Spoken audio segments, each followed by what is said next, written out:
ए का उच्चारण कब क्या होगा, उसका ये सेकेंड पार्ट है। फर्स्ट पार्ट हमने यूट्यूब और फेसबुक दोनों पे अपलोड कर रखा है, तो आप जाके वहाँ पे देख सकते हैं। आज की इस वीडियो में देखिए, यदि दो व्यंजन के बीच ए आए और एक अक्षर छोड़कर ई न हो तो ए का उच्चारण क्या होगा, ए होगा। ठीक है। फॉर एग्जाम्पल बैट, बी और टी क्या है, व्यंजन है, कंसोनेंट है, और दो कंसोनेंट के बीच में क्या आ रहा है, ए आ रहा है, तो इसका उच्चारण क्या होगा, ए का ए, बैट, बैट, ए आ रहा है।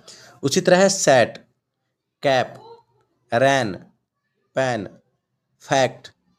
फैक्ट में देखिए एफ और सी क्या है, कंसोनेंट है, दो व्यंजन है, और व्यंजन के बीच में क्या आ रहा है, ए आ रहा है, तो इसका उच्चारण, ए का उच्चारण क्या हो रहा है, ए हो रहा है। लेकिन हर केस में दो कंसोनेंट के बीच में ए आएगा तो वहाँ पे उसका उच्चारण, ए का उच्चारण ए नहीं होगा। जैसे पॉइंट नंबर 2 में देखिए, जब ए का उच्चारण अ होगा, दो कंसोनेंट के बीच में ए आएगा तो उसका उच्चारण अ होगा। फॉर एग्जांपल नॉर्मल, एम और एल क्या है, कॉन्सोनेंट है, और दो कंसोनेंट के बीच में ए आ रहा है, लेकिन यहाँ पे ए का उच्चारण क्या हो रहा है, अ हो रहा है। उसी तरह फॉर्मल, एम और एल कंसोनेंट है और उसके बीच में क्या आ रहा है, ए आ रहा है, तो यहाँ पे ए का उच्चारण अ हो रहा है। ठीक है। उसी तरह है अर्बन। ठीक, जब ए का उच्चारण आ हो रहा है, जब दो कंसोनेंट के बीच में ए आएगा तो उस केस में उसका उच्चारण आ भी होता है।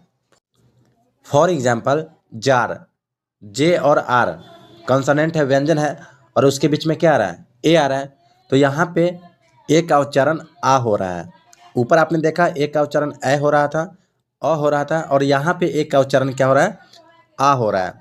उसी तरह है car, star, mask, class. Class में देखिए एल और एस क्या आ रहा है, कॉन्सोनेंट है, व्यंजन है, और उसके बीच में क्या है, ए है, तो यहाँ पे ए का उच्चारण क्या हो रहा है, आ हो रहा है।